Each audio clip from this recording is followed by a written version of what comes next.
helping boards catch the vision for better governance. Co-authors Dan Busby and John Pearson have written an engaging and powerful training tool, Lessons from the Church Boardroom, 40 Insights for Exceptional Governance.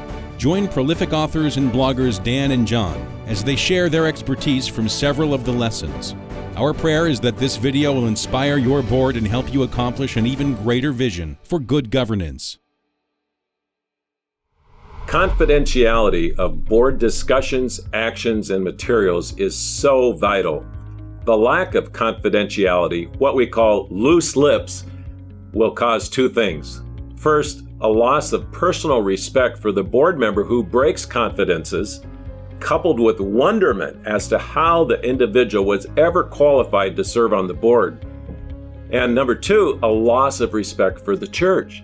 While the board member leaking information may not think of his or her actions will actually harm the church, it often does exactly that. So Dan, what should boards do to protect confidential information?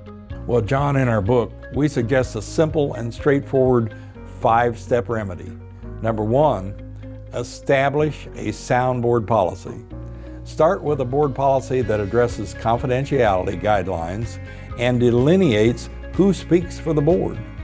Generally, this is limited to the senior pastor and his or her designee and the board chair.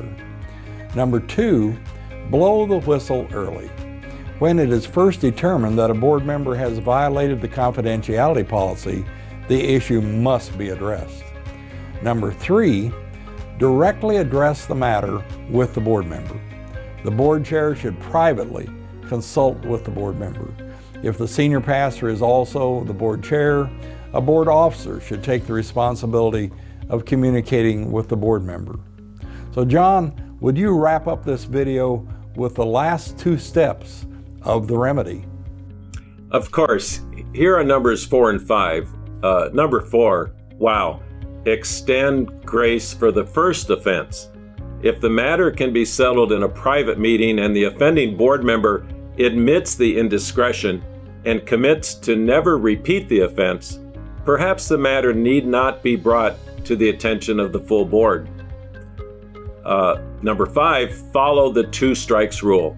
Dan, as you know, while baseball players get 3 strikes, board members only get 2 strikes when it comes to breaches of confidentiality.